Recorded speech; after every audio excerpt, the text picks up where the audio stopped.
अस्सलामुअलैकुम। कैसी है मेरी ब्यूटीफुल यूट्यूब फैमिली। दुआ करती हूँ आप सब ठीक हो, आप अपने घरों में शाद और आबाद और अपनी लाइफ को मज़े से इंजॉय कर रहे हो। तो जनाब मेरे चैनल पर पहली बार आए हैं तो मैं आप लोगों को बता देती हूँ कि मेरा नाम समन है और मैं सऊदी अरेबिया में रहती हूँ और जो अपने डेली लाइफस्टाइल के व्लॉग्स हैं वो आप लोगों के साथ शेयर करती हूँ। तो आप लोगों ने ये करना है कि मेरे चैनल को सब्सक्राइब करना है और जो नोटिफिकेशन बेल है उसको भी प्रेस कर दीजिएगा, ताकि जो मेरे आने वाले नए व्लॉग्स हों आप लोगों को टाइम से मिलते रहें। और अगर चैनल पर पुराने हैं तो प्यारा सा कमेंट कर दें और वीडियो को लाइक कर दें। तो अगर कर चुके हैं तो एडवांस में उसके लिए बहुत बहुत शुक्रिया। यहाँ पर मैं जो है अब चलते हैं व्लॉग की तरफ, आप लोगों के साथ शेयर करती हूँ अपनी रूटीन। तो यहाँ पर बस मैं ये है कि नाश्ता बना रही हूँ प्रीसा की दादों के लिए और मेरे लिए। तो यहाँ पर बस हम नाश्ता करेंगे। मैं जो है आप ये कह सकते हैं अंडा शामी बर्गर टाइप बना रही हूँ तो यहाँ पर मैं जो है मल्टीग्रेन ब्रेड ले रही हूँ। जो लोग मुझे रेगुलर देखते हैं उन लोगों को पता है कि जो मैं ब्रेड है वो मल्टीग्रेन ही यूज़ करती हूँ। तो आजकल मैं रोटी भी ये है कि मल्टीग्रेन आटे की ले रही हूँ, तो उससे ये है काफ़ी जो वेट है ना मेरा लूज़ हो चुका है। तो इंशाल्लाह अभी कोशिश जारी है कि थोड़ा और कम हो जाए। तो यहाँ पर बस मैं जल्दी जल्दी नाश्ता बना रही हूँ क्योंकि आज मैं बस ये है थोड़ी लेट हो चुकी हूँ क्योंकि हम लोगों को काफ़ी देर हो चुकी है उठे हुए। तो इस टाइम पर बस बच्चों ने भी तंग किया हुआ होता है। तो बच्चों का ये है फिर डायपर वगैरह चेंज करने होते हैं, उनको नहलाना धुलाना, तो इसी में काफ़ी ज़्यादा टाइम गुजर जाता है। साथ में बस मैं अब बच्चों का भी नाश्ता बनाऊंगी और इसके बाद ये है कि हम सब लोग बैठ कर नाश्ता कर लेंगे। अच्छा, मैंने बस ये है कि शामी कबाब बना कर रखे हुए होते हैं। कभी मैं इस तरह से जो ब्रेड है उसमें शामी कबाब और जो अंडा है वो रख लेती हूँ, तो इससे ये है खाने में भी अच्छा लगता है और सुबह नाश्ता जो है थोड़ा हैवी भी हो जाता है। उससे ये है काफ़ी देर पर भूख नहीं लगती है। तो यहाँ पर बस साथ साथ नाश्ता बन रहा है मेरा और साथ साथ बस बच्चों को भी देखती रहती हूँ। बच्चे बहुत ज़्यादा तंग कर रहे होते हैं और सुबह का टाइम तो ये है बहुत ज़्यादा भाग दौड़ वाला होता है। सारा दिन ऐसे ही काम में गुजर जाता है। सुबह सुबह बस ये है सब काम कंप्लीट कर लिए जाए ना तो फिर सारा दिन जो है वो सुकून से गुजर जाता है। ख़ासतौर पर बच्चों के कपड़े चेंज हो जाए, नहा लें वो, तो फिर सुकून हो जाता है। साथ में बस मैंने बच्चों के लिए नूडल्स बनाए हैं। तो मैं इस तरह है करती हूँ कि कभी मैं कोई वेजिटेबल ऐड कर देती हूँ तो कभी कोई ऐड कर देती हूँ। तो आज मैंने जो मटर है वो ऐड कर दिए हुए हैं। अच्छा, मैंने जो है फ्रोज़न मटर ऐड किए हैं और मैंने जो नूडल्स लिए हैं वो हैं जी मैगी के, ठीक है। तो जो फ्रोज़न है मटर वो वैसे ही फिर नरम हुए होते हैं, इतना ज़्यादा उनको टाइम नहीं लगता है। हाँ, अगर आप फ्रेश लें वेजिटेबल कोई तो फिर पहले उसको ब्लांच कर लें हल्का सा, तो फिर उसको मैगी वगैरह में ऐड करें। उससे यह सॉफ्ट भी हो जाएंगे अच्छे से और बच्चों के अंदर जो न्यूट्रिशन है वो भी तकरीबन चली जाएगी। अच्छा, मेरी किसी सिस्टर ने मुझे ये भी कमेंट किया था कि बच्चों का खाना भी हम लोगों के साथ शेयर करें, तो इंशाल्लाह मैं सोच रही हूँ प्रॉपर वीडियो जो है उस पर बनाऊँ और फिर आप लोगों के साथ शेयर करूँ। वैसे ये है कि मेरे बच्चे माशाल्लाह से सब कुछ खा लेते हैं, घर का ही खाना मैं ज़्यादातर उन्हें देती हूँ। कभी होता है कि मैं बच्चों के लिए अलग से कुछ स्पेशल बनाऊँ, ज़्यादातर मेरा यही होता है कि जो घर में बना है फिर बच्चे वही खाएँ। उससे यह बच्चों को आदत भी रहती है खाने पीने की। बड़े होकर तो पता नहीं नखरे करेंगे या नहीं, लेकिन अब ये है अल्हम्दुलिल्लाह से बच्चे सुकून से खाना वगैरह जो है वो खा लेते हैं। तो मैं ये है कि स्पाइसेस वगैरह की प्रीसा को काफ़ी ज़्यादा मैंने आदत डाल दी हुई है, तो माशाल्लाह से वो शौक़ से खा लेती है।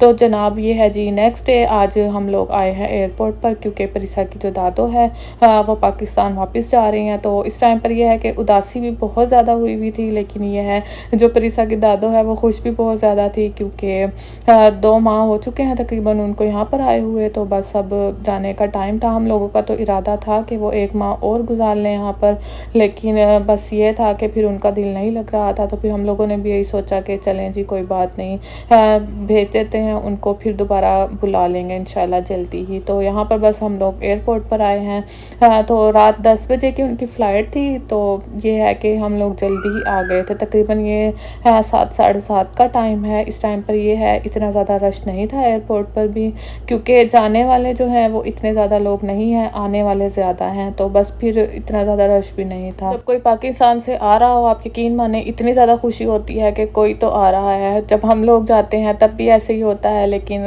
फिर ये है जाना तो वापस होता ही है। तो बस इस टाइम पर भी उदास सभी थे तकरीबन। तो यहाँ पर हम लोग बस एयरपोर्ट पर पहुँच चुके हैं। जैसा कि मैंने बताया हम लोग थोड़ी जल्दी आ गए थे क्योंकि प्रीसा के दादा अबू जब पाकिस्तान वापस गए हैं तो उनकी जो फ़्लाइट है वो मिस हो गई थी। तो हम लोगों ने यही सोचा कि थोड़े टाइम से चलते हैं, उससे ये है कि फिर बोर्डिंग वगैरह करवा लेंगे और फिर सुकून से बैठ जाएंगे। तो यहाँ पर बस हम लोग पहुँच पहुंच चुके हैं। अब लगेज वगैरह लेंगे और जाएंगे बोर्डिंग करवाने के लिए। अच्छा, जो न्यू एयरपोर्ट है तो उस पर यह है कि सऊदी फ़्लाइट्स ही आती जाती हैं, तो वहाँ पर यह है कि पानी वगैरह ये नहीं लेकर जाने दे रहे हैं, आब ज़मज़म। ठीक है, तो ये है जी दूसरा पुराना वाला एयरपोर्ट पर। इस पर यह है कि हर मुल्क की फ़्लाइट्स तकरीबन आती जाती हैं, तो फिर पानी भी ये लोग लेकर जाने दे रहे हैं। तो हम लोगों ने यही सोचा कि फिर यहाँ से करवाते हैं जो टिकट है, और उसके बाद ये है कि फिर सुकून से पानी वगैरह तो चला जाएगा, क्योंकि पाकिस्तान में ये है फिर मिलने मिलाने वाले भी आते रहते हैं, तो फिर प्रॉब्लम हो जाती है। ज़ाहिर पानी देना होता है और फिर खजूरें वगैरह तो लाजमी होती हैं। तो अब्बू जो है नए एयरपोर्ट से गए थे, तो वहाँ पर इन्होंने पानी जाने ही नहीं दिया। हम लोगों ने यही सोचा कि यहाँ पर चलते हैं तो यहाँ से जाने भी दे देंगे। इस टाइम पर बस तकरीबन हम लोग जो है पहुँच चुके हैं, और तकरीबन 8 बजे का टाइम हो चुका है। अच्छा, जो रास्ता है वो इतना ज़्यादा दूर नहीं है एयरपोर्ट का, हम लोगों के घर से तकरीबन 15 मिनट का ही होगा, लेकिन रास्ते में जो ट्रैफिक है इतना ज़्यादा था, जिसकी वजह से काफ़ी ज़्यादा हम लोगों को टाइम लग चुका है। और आप देख सकते हैं कि कितना ज़्यादा अंधेरा भी हो चुका है। तो यहाँ पर बस तकरीबन हम लोग जो है एयरपोर्ट पर पहुँच चुके हैं, और अब बोर्डिंग वगैरह करवाने जाएंगे। तो बच्चे भी काफ़ी ज़्यादा उदास थे, और ये है कि प्रीसा की दादो भी काफ़ी उदास थी, लेकिन क्या करें जी जो आए हैं जाना तो है ही उन लोगों ने। तो यहाँ पर बस बच्चे जो हैं माशाल्लाह से दोनों ही खेल रहे हैं। बच्चे बाहर आ जाएं, ये है कि बच्चे माशाल्लाह से इंजॉय भी बहुत ज़्यादा करते हैं, क्योंकि सारा दिन ही घर में रहते हैं। पाकिस्तान में होना फिर यह थोड़ा इधर उधर घूमने इंसान निकल ही जाता है, लेकिन यहाँ पर तो घर ही घर में रहना होता है, तो बच्चे भी बोर हो जाते हैं। तो इस टाइम पर बस बच्चे जो हैं सोए भी नहीं हुए थे। हम लोग तकरीबन एक घंटा ही सोए होंगे, पूरी रात हम लोग जागते रहे हैं, बातें करते रहे हैं, क्योंकि पता नहीं दोबारा फिर कब मिलना हो, क्योंकि इतनी दूर से आना जाना आसान नहीं है। तो फिर हम लोगों की यही कोशिश थी कि जितनी देर हम लोग बैठकर बातें शातें कर सकते हैं ना, तो वो कर लें। इस टाइम पर भी बस बच्चों की भी नींद जो है वो पूरी नहीं हुई थी, तो बच्चे भी थोड़ा बस ये है कि रोना धोना मचाया हुआ था इन्होंने, लेकिन माशाल्लाह से अभी तो ये खेल रहे हैं। अभी इन लोगों को नहीं पता है कि दादो जो हैं वो जा रही हैं, तो अभी इन लोगों को यही लग रहा था कि चाचू की तरफ जाएंगी, लेकिन बाद में फिर हुआ ये कि बच्चे घर गए और इन्होंने इतना ज़्यादा रोना डाला ना दादो को याद कर करके, क्योंकि ज़ाहिर है इतने दिन किसी के साथ रह लो ना, और बच्चा जो है वो प्यार का होता है, जहाँ से प्यार मिलता है उसके साथ बहुत ज़्यादा अटैच्ड हो जाता है। तो बस इन्होंने फिर यही किया कि घर आकर इतना ज़्यादा रोए हैं कि दादो पता नहीं कहाँ पर चली गई हैं। तो बस यहाँ पर हम लोग वेट कर रहे थे कि जो उनकी फ़्लाइट है वो फ्लाई करे तो हम लोग घर जाएं, लेकिन काफ़ी देर हम लोग बैठे रहे। मैंने जैसे कि बताया था बहुत जल्द ही हम लोगों ने उनकी बोर्डिंग वगैरह करवा ली थी और वो लोग जा चुके थे। तो फिर यही लगा कि अब वो काफ़ी ज़्यादा टाइम भी हो चुका है और बैठे बैठे बहुत ज़्यादा नींद आने लग गई थी। हम लोग तकरीबन सब ही एयरपोर्ट पर गए हुए थे। प्रीसा के चाचू भी थे, चाची थी और मेरी बड़ी सिस्टर थी, भांजी थी मेरी, हम सब लोग ही तकरीबन एयरपोर्ट पर थे। तो फिर हम लोगों ने सोचा कि चलते हैं, बोर्डिंग वगैरह तो हो ही चुकी है, इंशाल्लाह फिर खैर खैरियत से लोग पहुंच भी जाएंगे।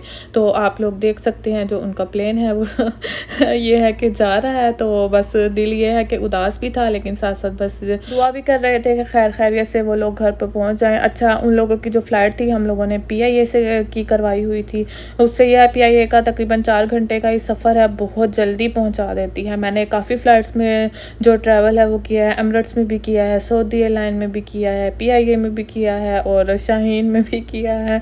आप यकीन माने मैं काफ़ी फ़्लाइट्स में जो ट्रैवल है वो कर चुकी हूँ, लेकिन माशाल्लाह से जो PIA है वो बहुत जल्दी पहुँचा देती है। लेकिन बस ये है कि थोड़ा डर लगता है PIA में जाते हुए, और मैं तो वैसे ही बहुत ज़्यादा डरपोक हूँ, मुझे बहुत ज़्यादा डर लगता है तो फ़्लाइट में जाने से हाँ, मेरा बस चले ना, अगर मैंने पाकिस्तान भी जाना हो तो मैं जो है बाय रोड सफ़र करूं, क्योंकि मुझे बहुत ज़्यादा डर लगता है। तो यहाँ पर बस हम लोग अब जाएंगे घर। घर जाकर फिर हम लोगों ने खाना शाना खाया। उसके बाद बस ये है कि हस्बैंड ने कहा कि लेमन ग्रास टी बना लो, क्योंकि हम लोग खाने के बाद ये लाजमी लेते हैं। इस टाइम पर बच्चों की आपको रोने की आवाज़ें आएंगी तो उसको इग्नोर करना है, क्योंकि बच्चों वाला घर है और बच्चों की आवाज़ें ना आए तो ऐसा तो हो ही नहीं सकता है। यहाँ पर बस मैं जो लेमन ग्रास टी है वो बना रही हूँ। अच्छा, पिछली बार मैंने आप लोगों के साथ लेमन ग्रास टी शेयर की थी, तो काफ़ी मुझे क्वेश्चन आए थे कि आपने जो लेमन ग्रास है वो कहाँ से लिया है। तो मैं जो है लुलु हाइपर मार्केट से लेती हूँ, इजीली ये मिल जाता है। अगर आपको ना भी मिले तो ड्राइड तो मिल ही जाता है। यहाँ पर मैं आपको अपनी फिंगर दिखाने की कोशिश कर रही हूँ, पता नहीं कैसे इस पर कट लग चुका है और मुझे पता ही नहीं था। अब फिंगर में यह है कि थोड़ी जलन हुई तो मुझे पता चला कि जो मेरी फिंगर है वो कट चुकी है। खैर, किचन में काम करते हुए ये सब तो चलता ही रहता है।